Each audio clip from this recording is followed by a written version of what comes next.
Good afternoon, everyone. My name is Elena Furtado, and I'm the conference organizer at CCEE Insight. It's a pleasure to welcome you to our webinar, Navigating Brazil's New Legal Framework for Low-Carbon Hydrogen. This topic is also a part of our agenda for RedMat Brazil 2025, our upcoming conference in São Paulo on April 9th and 10th. Please note that this webinar is being recorded, and you'll receive the access to the recordings and the materials in a few days. Before we dive in, feel free to introduce yourself in the chat. And you're also welcome to submit questions to our speakers and the moderator on the Q&A box. We'll dedicate the last 20 minutes to our session to answering them. Now, I will handle things over to Paulo Prunzel, our moderator for today's session. Okay, thank you very much, Helena. Thank you very much for the invitation to moderate this exciting panel that we hope to have some great discussions today. My name is Paulo Prunzel. I'm a chemical engineer as a background, and I've been working with more than 20 years in the energy business, most of them in the oil and gas, and now with the energy transition also. And I've been working with hydrogen in all these contexts for the energy transition about for 5 years as now. And it's a really pleasure to moderate this panel here about the legal framework of low carbon hydrogen in Brazil. I think it's a very important topic because we have seen that hydrogen has, let's say, a very relevant role in the energy transition as an energy source, as a feedstock, as an energy carrier. So it's a lot of flexibility for hydrogen, but also a lot of challenges that we face with developing hydrogen for the energy transition. So, and the legal framework obviously is one of them. And in Brazil, we have recently passed 2 laws that's very important to set out, let's say, the background that we need to develop this economy here in Brazil. So I will pass to my colleagues here, to my panelists, for a short introduction. I'll start first with Camila Ramos, who's CEO of CELA, Clean Energy Latin America. Please, Camila, introduce yourself. Thank you. Hi, good morning, good afternoon, everyone. My name is Camila Ramos. I am founder and CEO of CELA, Clean Energy Latin America. I've been working in the energy transition, renewable energy space here in the region for the past 21 years, and have been working with green hydrogen projects, especially here in Brazil for the past 3 years. I'm also board member at the Brazilian Solar PV Association, AB Solar. I'm board member at the Federation of Industry of the State of São Paulo, FIEC, Coinfra, and also board member at a mining company working in the critical mineral space called Brazilian Rare Earths. Very happy to join the discussion today. Thank you very much, Camila. It's a pleasure to be here with you, and I'll pass now to João Azevedo of the CCEE. Please, João. Thank you, Paulo. So my name is João Azevedo. I have over 10 years of experience in the renewable and hydrogen sector. I'm a mechanical engineer. I graduated from the National Australian University and also PUC Rio in Brazil. I also did part of my PhD at Frankfurt School. And I've been working as a consultant for CCEE and the World Bank, and also have been focusing on my research with FGV. It's one of the biggest think tank in the world, the biggest think tank in Latin America. Thank you very much, João. And last but not least, Mr. Constantino Frate from the Federation of Industries in the state of Ceará. Please give us a little bit of your background, Constantino. Thank you. Good morning, everybody. Thank you very much, Paulo. I'm a mechanical engineer, graduated just here in the Federal University of Ceará, with a master's degree in USP, São Paulo.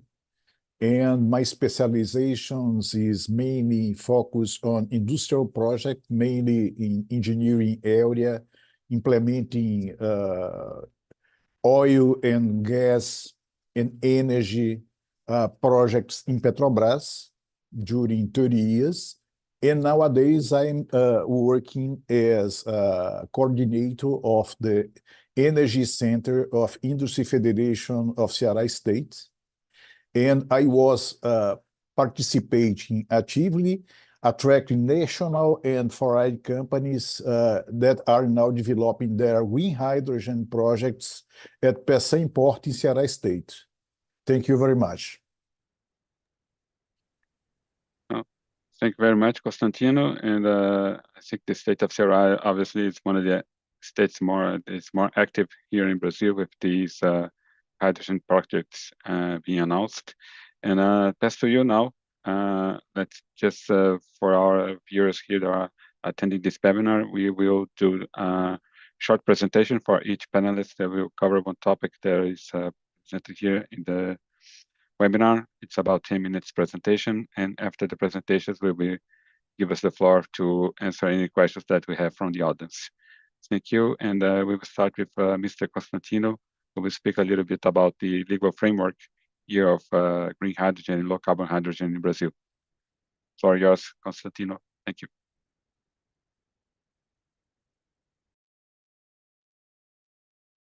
Thank you very much, Paulo. Okay, I will try to put here the 1 minute. Okay, I would like to begin my presentation talking about the Brazilian potential, okay, in terms of contributions to the decarbonization of the planet. If we can see the planning, the national energy planning up to the horizon of 2050, we can see that we have a big potential in 2050 of 17 times greater than our needs by that time, okay? So the Brazilian contribution to the decarbonization of the planet is very important. Here I can show you all the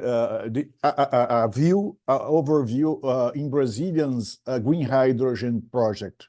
We have nowadays about 64 projects with more than $72.6 billion of investments in Brazil, mainly in the Northeast region, Southeast and South region.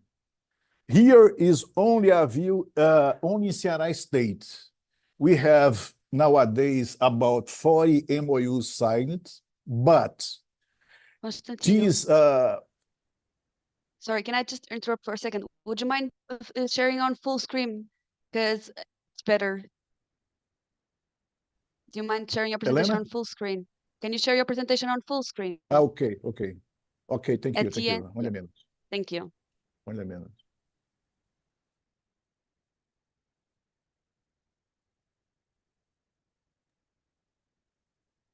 See you at the end. I'm trying, okay? It's a low. No problem, we have time. Do you know where is it? Is at the end of the screen? Or you have like the projector? Yeah, the problem, like, I have to, 1 minute. Okay, no worries. You have the projection there at the end of the screen? 1 minute. Okay.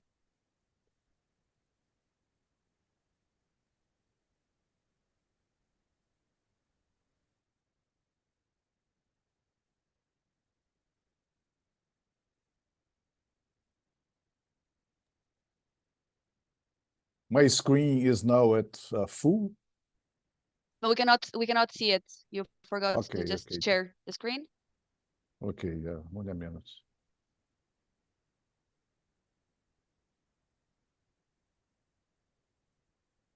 We have someone here at the audience. Gabrielle is saying press F5.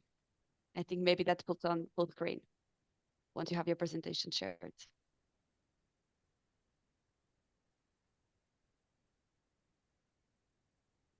Helena, the problem is I'm really with a difficult here to put it now in full. I think now you just need to press F5, and I think that's F5.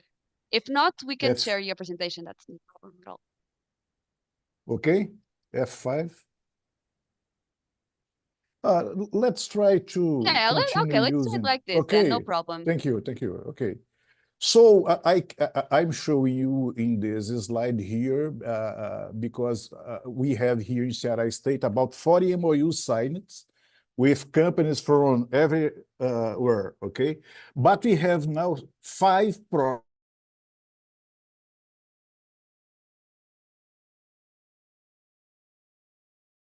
projects with the to the grid approved, like for example, Voltalia. Some others, and every project here has pre-contract with the PECEM port signed, okay? So, Fortescue, Casa dos Ventos and Total, Ter, Voltalia, AES Brazil, FVR, and Fuela. Fuela is has just signed the MOU, not the MOU, the pre-contract of PECEM port yesterday, okay? So I would like to talk a little bit about the low carbon hydrogen regulation, mainly about laws number 14948 and 14990.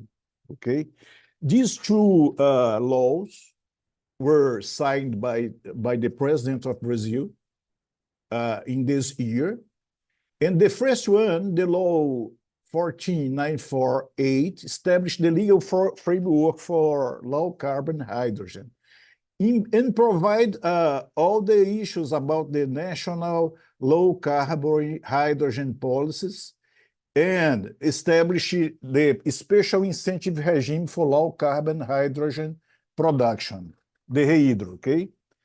In the law 14990 of September of this year, establish the low carbon hydrogen development program in order to provide a source of funds, okay, about 3.2 US dollar billions from 2028 up to 2032, okay? Of course, these funds will be focused with priority in project with low carbon emissions, okay? Here we can see that the limit that the law 14948 established for the emissions are about 7 kilogram of CO2 equivalent per kilogram of green hydrogen produced. And what is the main purpose of this? This will put to Brazil various productions routes. For example, in the Northeast region here, we can produce green hydrogen or hydrogen with low carbon emission from solar and wind energy. In the southeast of Brazil, in the center of Brazil, from biomass, ethanol, and others biofuels, okay? In any part of the country, biomass, electrolytic hydrogen from biogas, biomethane, landfill gas, geothermal, and others, okay? What we can expect from the law number 14948? The low carbon hydrogen will play an important role as a vector for the energy transition, not only Brazil, in many various sectors of the national economy, okay? Of course, contributing to achieving the country's climate goals. The production of low-carbon hydrogen could attract national and foreign investments, promote, of course, regional and national development and opportunities for new business here in Brazil. There will be technical and financial cooperation between the public and private sectors for the development of research into new products, methods, process, and new technologies for the productions of low-carbon hydrogen. Of course, a frontier is opening up for a new industry with low-carbon hydrogen as its main input.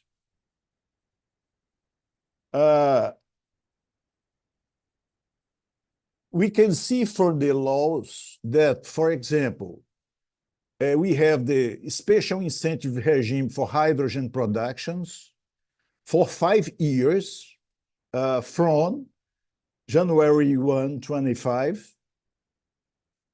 And we have the guidelines for implementing the national hydrogen policy, establish a committee coordinated by the Ministry of Mines and Energy and made up of several government agencies and entities and 5 thematic chambers, okay?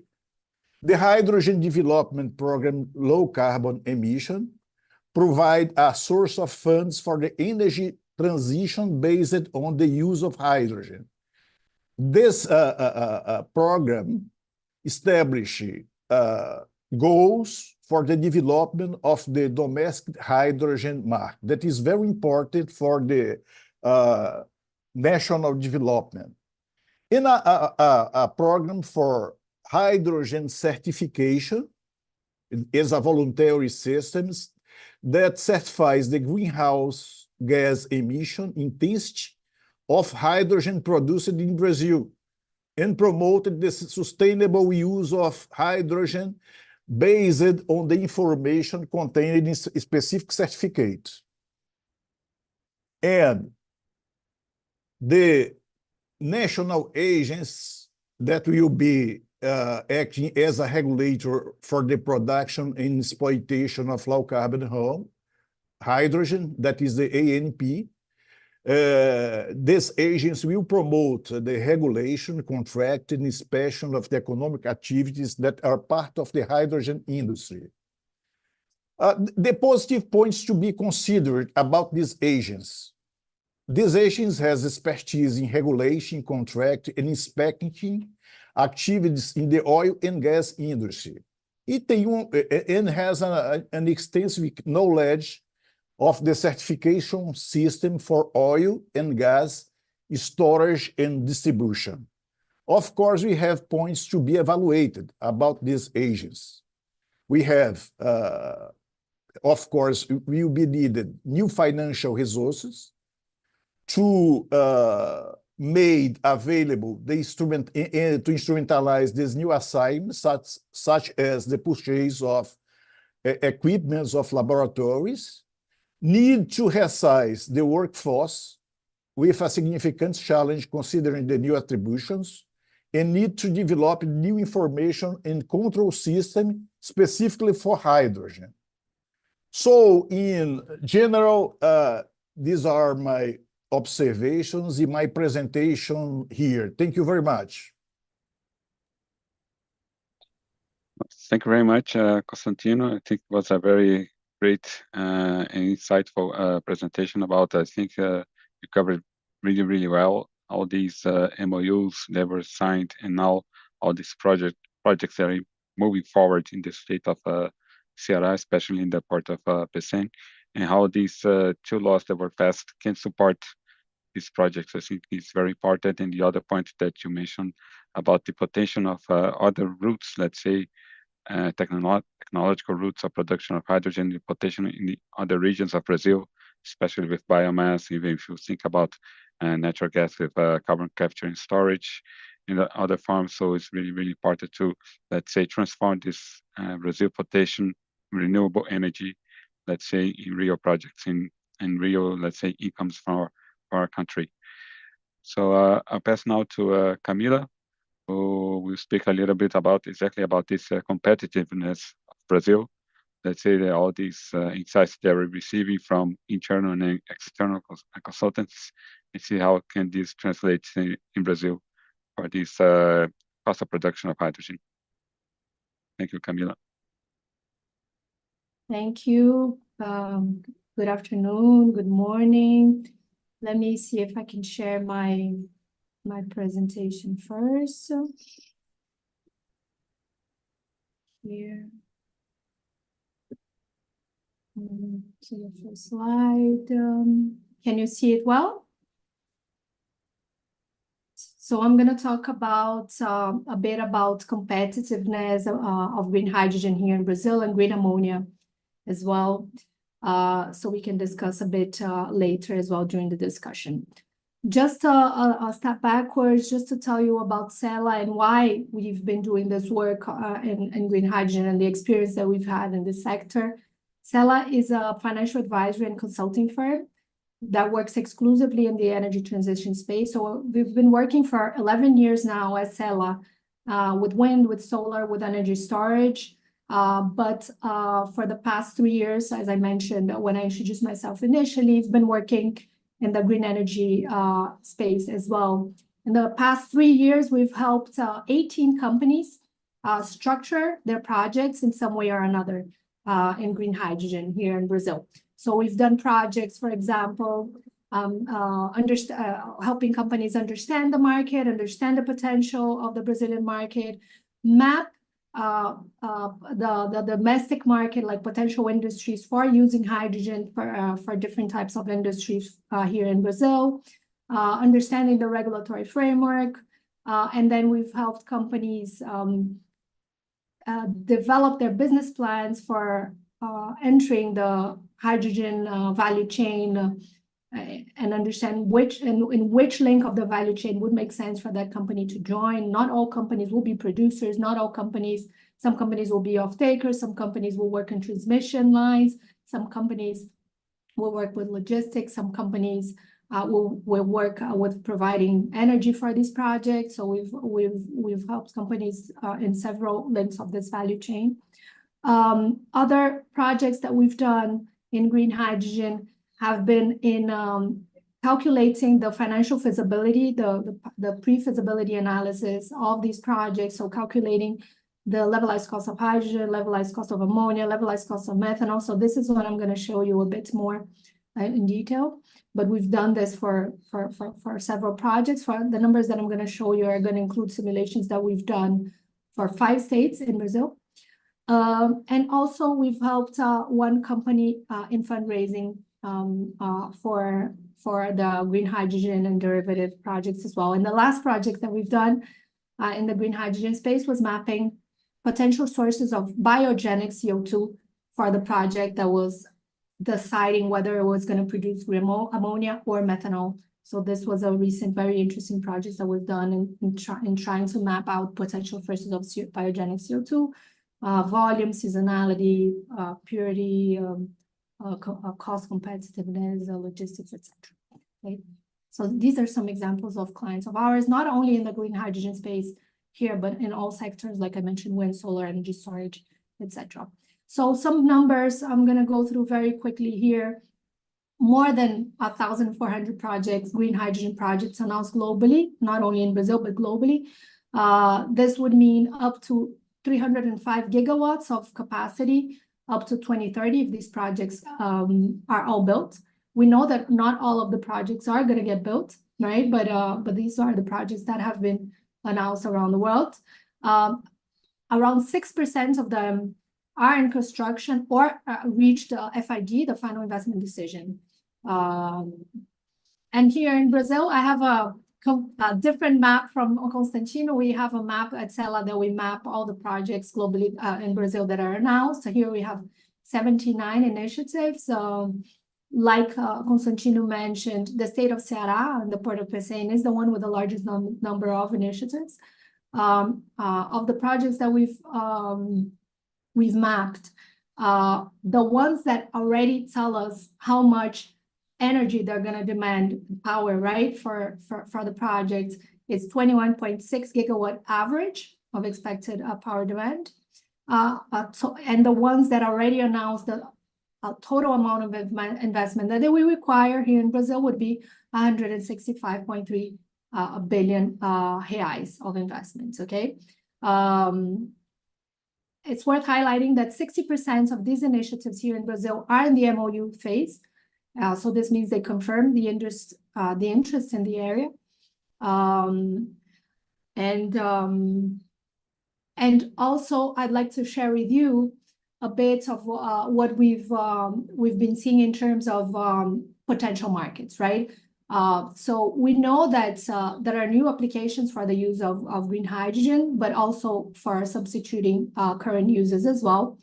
So decarbonizing different processes is not trivial, we know it. So we also consider very different approaches regarding the countries and activities and demands when we try to identify potential markets. And when we've been mapping the Brazilian market for demand for green hydrogen, we find that there's potential in refineries, ammonia and fertilizers, the steel industry, SAF and e-fuels, especially supplied by the biomass route, methanol for chemical industries, ceramic and glass, and cement, for example. Okay. And now I go to talk about the competitiveness, right? So we use the same type of methodology that other consulting firms use for levelized cost of hydrogen. We include here a levelized cost of X, right? Because we've also going to show you a bit of the cost of ammonia as well.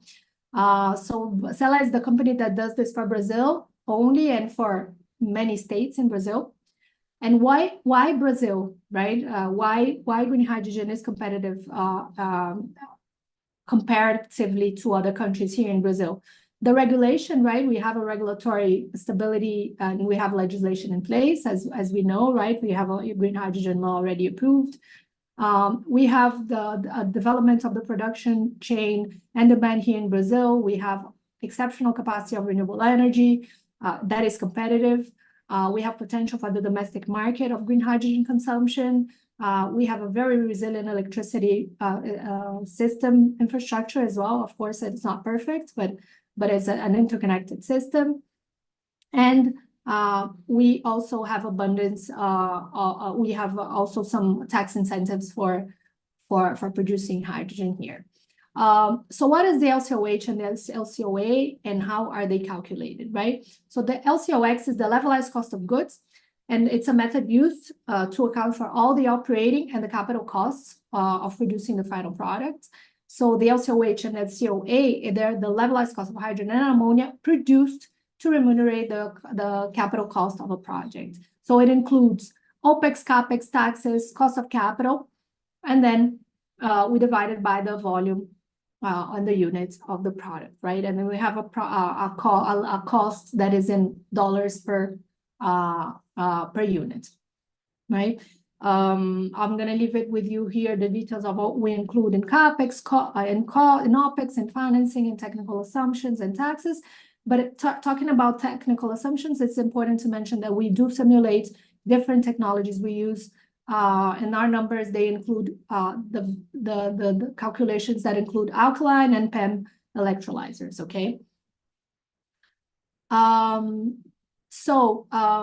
We've done two scenarios. So you're going to see a range, right? And you're going to see a range for 2024 and 2027 because and that's the number for the FID. So when the investment is approved, so for projects that get approved to get built in 2024 is the FID date 2024, and for projects that are only going to be approved to be built by 2027, it's not the COD date, it's not the operational date, it's the investment decision date 2027. It's going to be the other end of the graph.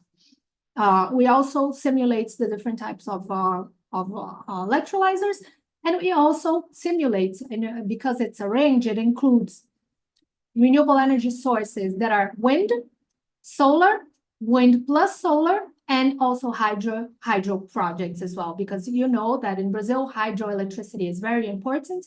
So we also simulate that in the LCOX to show the differences between having different types of sources. I'm going to leave this more explanations of how we calculate the LCOX here, so we can have more time for the discussion. But the numbers are here. So for PEM electrolyzers, we have a range between $3.45 per kilowatt per kilogram of green hydrogen to around just a bit more than $6 per kilogram per pen. And for alkaline electrolyzers, it's lower cost.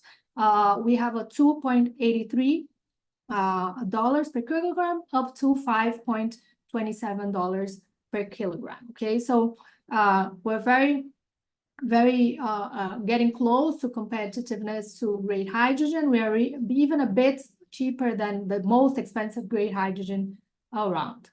And when we talk about ammonia, we have a range that is in dollars per ton. And here I want to emphasize or to highlight that green ammonia is closest to competitiveness than green hydrogen here in Brazil. So we see a cost as low as $539 per ton of ammonia using alkaline electrolyzers. Okay, so this is, I think, is an interesting finding, because this is the first time we published this index for ammonia. We published last year hydrogen last year, and we updated this year. And this year we also included the levelized cost of ammonia. So here's more information about the detailed report about the LCOH and LCOA here in Brazil. We have a free download report that is not the complete report, but it's much more detailed than I showed to you right now. If you go to CELA's website, you can download it for free. We have another version that is longer and is paid, but you also have a free version for more information. So I'll be here with you for the discussion. I'll be very happy to share more information with you.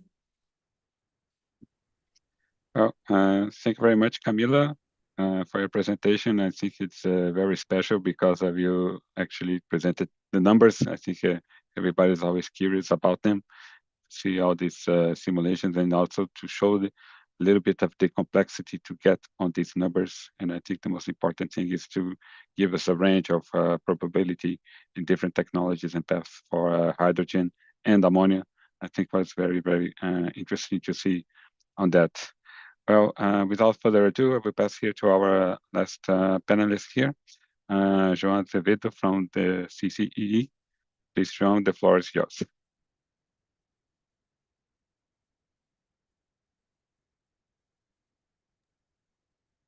Thank you very much, Paulo. Just checking if you're seeing my full screen at the moment. All right. So I'll start talking a little bit about CCEE. So CCEE is the Chamber of Electric Energy Commercialization, and it's basically part of the governance structure of Brazil's electricity sector. And it is supervised and regulated by the National Electric Energy Regulatory Agency, ANEEL. And we operate the electricity market by managing auctions, overseeing power purchase contracts, and also measuring electricity from the consumption and generation side. So CCEE was created in 1999 and is a non-profit private legal entity, as I said, regulated and supervised by ANEEL. And our proposal is to develop efficient, innovative, and sustainable energy markets for benefits of society. And our vision is to be a world reference in the operation of energy market. So right now, actually starting my presentation after this short introduction, I'll start with talking a little bit about the export market and what CCEE is offering for basically to the exportation market to Europe, which we already have defined rules for RFNBO certification. So for hydrogen producers looking for export to Europe, CCEE has taken significant steps to align with European standards. In 2023, we developed a certification system that fully meets the EU standards for RFNBO, aiming to assist players in Brazil that are willing to export hydrogen derivatives to the EU market. And last year, we submitted a formal request to the European Commission to recognize the certification system, which is an important milestone, not just for CCEE, but also for Brazil. And also CCEE is actively participating in international groups like A24D from the World Bank and SIGRE. I think this involvement ensures that we can maintain certification parity and facilitate smooth cross-border trade by aligning our standards with those of different major regions, right, in the world. This year, we also developed a pre-certification process aimed to support project maturity, and I'll talk briefly about this service in the next slide. So it's really important to understand that the life cycle of large-scale projects, including commercial hydrogen production plants, can be divided into five key stages. So stage one is the concept phase, followed by stage two, where project viability is assessed. Stage three is often called the feed phase, where stakeholders already have a basic engineering design and budget prepared to present to investors. And this is why between stage 3 and stage 4, which is the construction phase, there is a decision gateway called FID, Final Investment Decision. And only after the construction phase, the plant enter into operation. This is where the product certification occurs. So many players in the market, particularly those at the FID decision gateway, have reached out to us seeking to understand if they could present to their potential investors a proof that their project is capable to produce and deliver certified RFNBO to the EU market. And this is why CCEE designed and began to offer pre-certification for our RFNBO. So in summary, the certification process is an important tool for large-scale hydrogen aiming to export to EU, and it really helps reduce risk by ensuring that project meets necessary sustainable attributes in the early stages. So right now I'll step to the domestic market, which is the focus of this presentation and this webinar. And I'll briefly talk about the legal and regulatory framework and some pending certification rules at the moment. So regarding the domestic markets, there are basically two central laws, as Constantino Frate presented, and they are shaping this sector at the moment.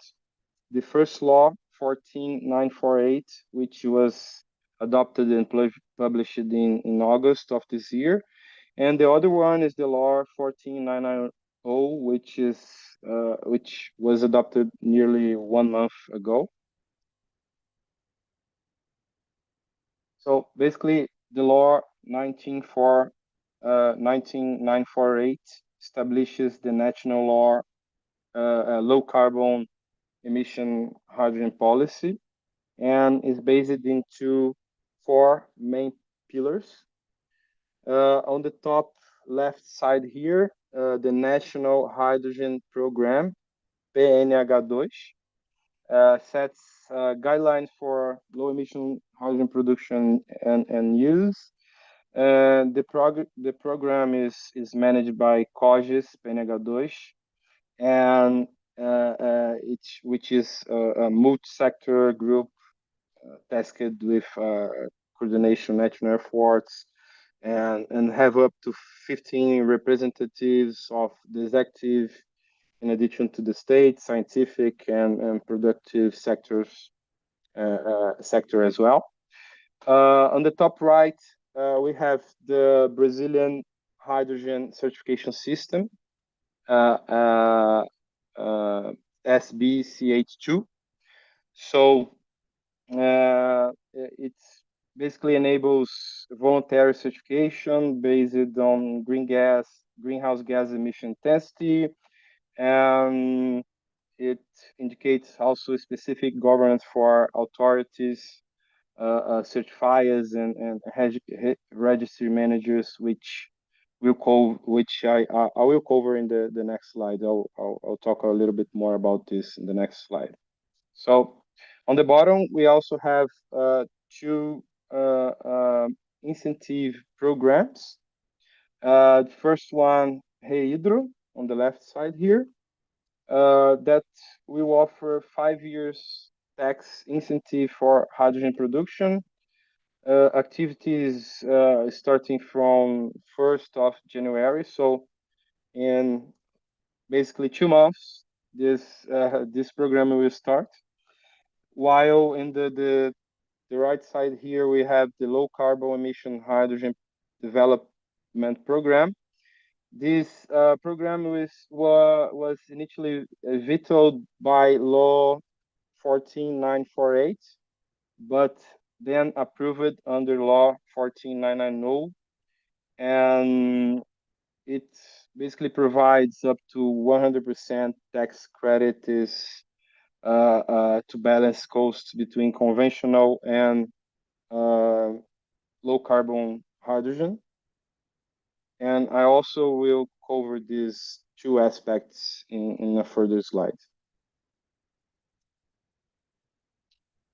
So talking a bit of the governance of the Brazilian hydrogen certification system,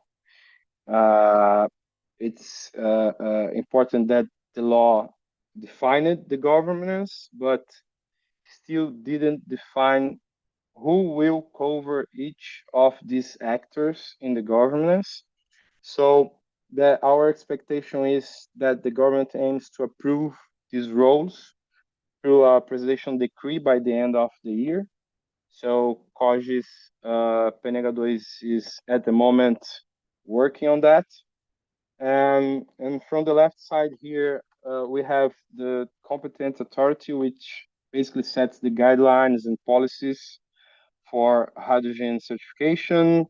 Here, subsequently, in the middle, we have the regulatory authority, which steps in to supervise and regulate the process, making sure that all practices align with these standards. And an important actor here is the certification body,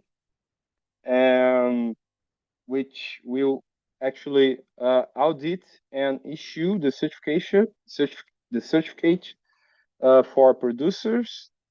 After that, producers will have to present the certificates to buyers so they can ensure that the product is actually certificated under the system. And also, it's important to know that the certification body can be audited and have to be accredited by an accreditation body in Brazil. And last but not least, the registry authority basically takes care of registering and keeping track of the certification, which buyers can check for authenticity, and also avoiding double counting and greenwashing in the market. So talking a little bit about Hydro and PHBC, which are key programs under this law. And starting with Hydro, this program provides a 5-year tax incentives starting to 2025, January 2025, and aimed at supporting the low carbon hydrogen sector. It's interesting that to be eligible, participants need to use certain percentage of national content, and also prove that they are investing in R&D and I. And they also have to comply with the Brazilian Brazilian certification system that was also defined in the law. And Hydro is actually open to a range of participants, not just producers, but also storage agents, renewable energy providers, and biofuels producers that aim to produce low carbon. So it's not any biofuel producers. They have to aim to produce low carbon hydrogen. So on the right side, we have also the PHBC. So PHBC will be based in a competitive process, and the project selection will prioritize low emissions. However, the rules will have to be defined in a further regulation. And to be eligible to PHBC, it's really interesting that only the participants that are being are within Hydro program will actually be eligible for these tax credits. So basically, they can give this program will basically can give up to 100% tax credits and to compensate the price difference between regular hydrogen and low carbon hydrogen. And here in this graph, we can see basically the defined allocation of funds over the years, starting here at 1.7 billion Brazilian reais in 2028, and ending up with 5 billion Brazilian reais in 2032, and that would lead to roughly 3.18 billion US dollars in 5 years. So that's a significant amount for the Brazilian market, and I think it really will allow the development of this market in Brazil. Okay, so this is the end of my presentation, and thanks for listening, and hope we have really interesting questions right now. Thank you very much, João, for the very detailed presentation about the laws and the certification scheme. It's really, really important not only to produce the hydrogen with low carbon intensity, but also to certify it and guarantee it for the end users, even that it's, let's say, for the external market or internal market. Very important points of that. Thank you very much. And now, well, I think we have some good questions coming in from the audience here, and I'll try to, let's say, distribute here among the panelists. And I will start first with Mr. Constantino. I believe that I think maybe two questions here. The first one would be what you think about this one, since we have already, let's say, this law being sanctioned and these two laws being sanctioned. What you, in your opinion, is you think now it's the, let's say, the biggest challenge for developing this hydrogen industry? And if you want to answer, I think there was, one question here from the audience that's touched a little bit on your presentation about the difference between low carbon hydrogen and green hydrogen in terms of emissions accounting and level of tax incentives. So if you want to give an answer for these two questions, please, and then we can pass to the others. Thank you, Mr. Constantino. Okay, thank you very much. I think that the big challenge now is to strengthen the market. Mainly the market focus on off-takers, because the FID only will be taken if we have buyers. And we know that these two laws strengthen the business environment. But I think that we have a big, or at least more 2 or 3 years to really start the implementing of this project. I think that this is the big challenge. The second question, I think that Camila could answer better than me. Okay, thank you very much, Constantino. Well, I just briefly answered the question here about the, let's say, the emissions accounting for low carbon hydrogen and green hydrogen. So in the law, the 14948, we have basically 3 definitions for hydrogen.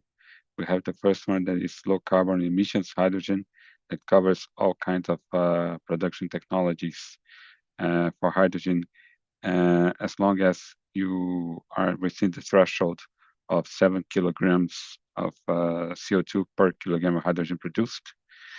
Then you have the renewable hydrogen definition, that it covers when you produce hydrogen from renewable sources. And then you have the green hydrogen definition, that is specific for hydrogen produced through water electrolysis using renewable electricity. So basically, these are the 3 definitions that we have passed in the law. So I will pass it here to Camila. I think people are very curious here about your numbers that you showed. And I think there's maybe 2 questions here. One about the, let's say, the expected trend, if you see any kind of trends reducing these numbers within the coming decades. And also, I think one very much on detail here, what to thinking about the, let's say, a little bit more detail here about the 2024, 2027 FID projects, and how do you compare these numbers, what we have seen from international consultants, especially Bloomberg and that has, I think, a very famous chart saying that Brazil will be the most competitive green hydrogen in the coming years. Please, if you can give us some insight on that, Camila. Thank you. Sure, thank you. So the numbers that I showed are including simulations that we've done for FID in 2024 and in 2027. We have a range because we have many assumptions in this aggregate report, like the summary reports that we leave it for free for anyone to download. But in the more detailed report, we have more breakdowns depending on the type of assumptions that we use. But for the numbers that I showed you, that range, each one of the ranges include FIDs in 2024 and FIDs in 2027. I can tell you, of course, for obvious reasons, that FID in 2027, the LCOH or LCOA is lower than for 2024. Why? Many reasons, right? One of them, of the assumptions that we have that is very important, is having incentives, for example. Right now in Brazil, we approved in the law, the Hydro, for example, but we have more incentives under discussion. We know that this is very important for any nascent industry in the world, right? In Brazil, it's not different. So we do believe that we have, you know, some way to go, and that we're working towards having some kind of incentives for these projects. Other things that will also change a lot depending on the FID in 2024 and 2027 is the maturity of the sector, which includes also the maturity of the technology, which includes, of course, the maturity also of the CAPEX, which is, we assume that it's going to be lower for projects with FID in 2027, the project that get FID in 2024, because as we know, with time passing, there is more production capacity of equipment, for example, of the different CapEx, especially for the electrolyzer, that is going to make it more competitive in terms of cost and also with efficiency as well. We understand that efficiency of electrolyzers is something that is there's a lot of gains for us to get there in time. So we consider that when we calculate the ranges as well. Okay, I hope this helps. Comparing with other consulting firms, for the Bloomberg that you mentioned, for example, and I worked there for many years in the past. Ours is a bit different from the BNEF numbers. I think the BNEF numbers are lower. The costs, their LCOH is lower than what we present. But I don't know if they've updated. I have not seen a public version of an updated LCOH for them. Our LCOH changed a lot and increased. It became more expensive this year than what we had as assumptions last year, 1 year and so ago. Why? Because we have more information now. The market is becoming more mature, so we were able to refine even better, and the costs are actually higher. And also, CapEx globally has increased. Numbers have increased from the past year to this year. So I don't know if Bloomberg has more recent numbers that are not public, maybe in the paid reports. But from what I have seen, CELA's numbers are a bit more expensive. Like our lower end cost is a bit more expensive than the BNEF numbers. I think their numbers got to $1 or something, 150. Ours is the lowest that we get is 283. So it's quite different. And the other one, is there any market for green hydrogen in Brazil, or is mainly for export? The majority of the projects that have been announced, and then Constantino can correct me if I'm wrong, is the vast majority is for export, the announcements of the projects. But from what I've been working, like all the projects that I've been working in, I'm working a lot with projects that are looking at the domestic market as the potential market, okay? So I'll give you an example. Fertilizers is a very clear example. We import, here in Brazil, we import 90% of our fertilizers, and we have a great opportunity to produce it locally and produce green fertilizer in a competitive way. It's mostly of a logistics play, and we think it can be very competitive. So this is just one example where we see the domestic market driving demand here in Brazil, okay? Thank you very much, Camila. And I think we have maybe time for one more question here. João, I don't know if you want to answer this one about the producers of components and parts for the electrolyzers. Are they eligible to participate on both programs, Hydro and the PHBC, to receive those tax incentives?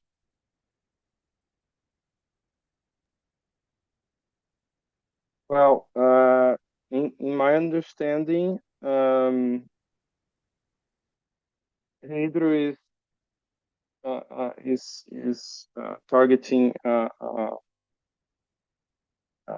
players that are working with not just production, but also storage, packaging, transport, distribution, but also generation of renewable electricity and those that are producing biofuels aiming to produce low carbon hydrogen.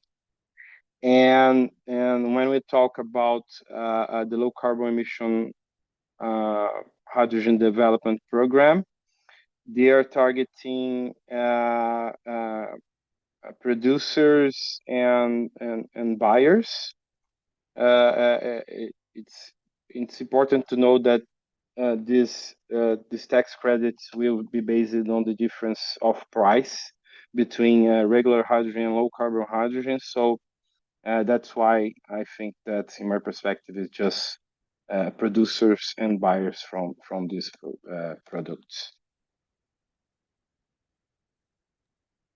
Okay, thank you very much, João. And I think one important message also is that once this law has passed, we still are waiting for the, let's say, the decrease, let's say, the will by the executive power from Brazil that will, let's say, give more the insights and details for all what has been written in those laws. So I think there is now currently a public consultation about the tax credits from the Minister of Mines and Energy that will give us a little bit more details, like you mentioned, about how these credits will actually be distributed between buyers and producers of low carbon hydrogen. I think the one general question here, I don't know, Elena, if we have the time to answer any more questions or top of the hour now. Yes, I think we still have 1 or 2 minutes to answer more questions. Okay, so I think it was mentioned here general, so I give the floor to the panelists here to, let's say, give a short answer here. How do you see Brazil, if it's ahead, behind, at the same pace of other countries in South America? How do you see this? How you are placing, let's say, in this hydrogen race here in South America? I'll start with Constantino, please.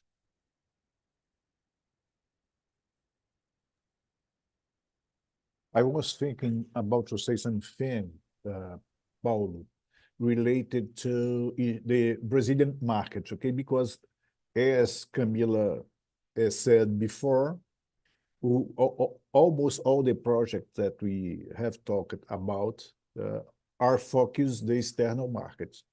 But I really would like to say that I worked for 10 years in the ammonia and urea plants of Petrobras in Bahia and Sergipe. And I see this internal market of green fertilizers is as a strong market because the price, Camila, I remember now, the price of urea and ammonia are very, very, very susceptible from the consumption, for example, of China, okay? So the price varies a lot, and I think that we can have here in the country a big way to begin to produce green fertilizers for the internal market. And I think that, Camila, we could think about to supply this internal market because it's very important for the Brazilian agribusiness.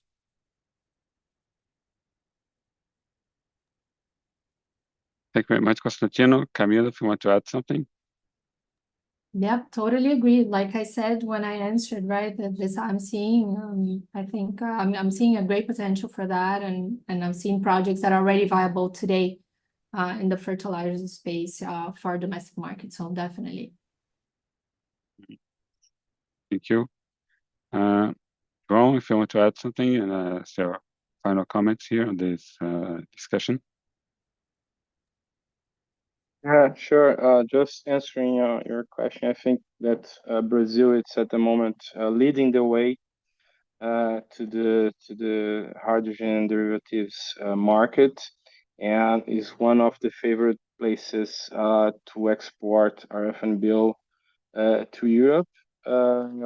However, we have a big domestic potential to be explored. A lot of players are really interested in not just in fertilizer, but also synthetic fuels like sustainable aviation fuel based in electricity, and also for the maritime sector, such as e-methanol. There is a lot of opportunities over there for these sectors, and I think Brazil is leading the way, not just in regulatory aspect, but also incentivizing the sector and giving the pace and to the other countries as well. Okay, thank you very much, João. And I think this will conclude our webinar here. I think it was a very, very interesting discussion. We covered a lot of topics. I think always my impression here that the biggest challenge to talk about hydrogen is the shortest time that we have to discuss all these topics. So we covered regulations and opportunities here in Brazil, in the internal market, especially with fertilizers and all these projects that are announced and under development state of Ceará. I think the insights and the numbers that Camila showed were really, really interesting, especially for this comparison on the ammonia market. See that how we can already be competitive on that, and João gave us a great insight on the certification schemes and how this connects with the spot markets. So I would like to thank our panelists here, and also especially for the Alta Insights for the invitation to moderate this panel. And I think we can maybe we can reach out soon again. Thank you very much. Thank you everyone. Have a great day. Thank you.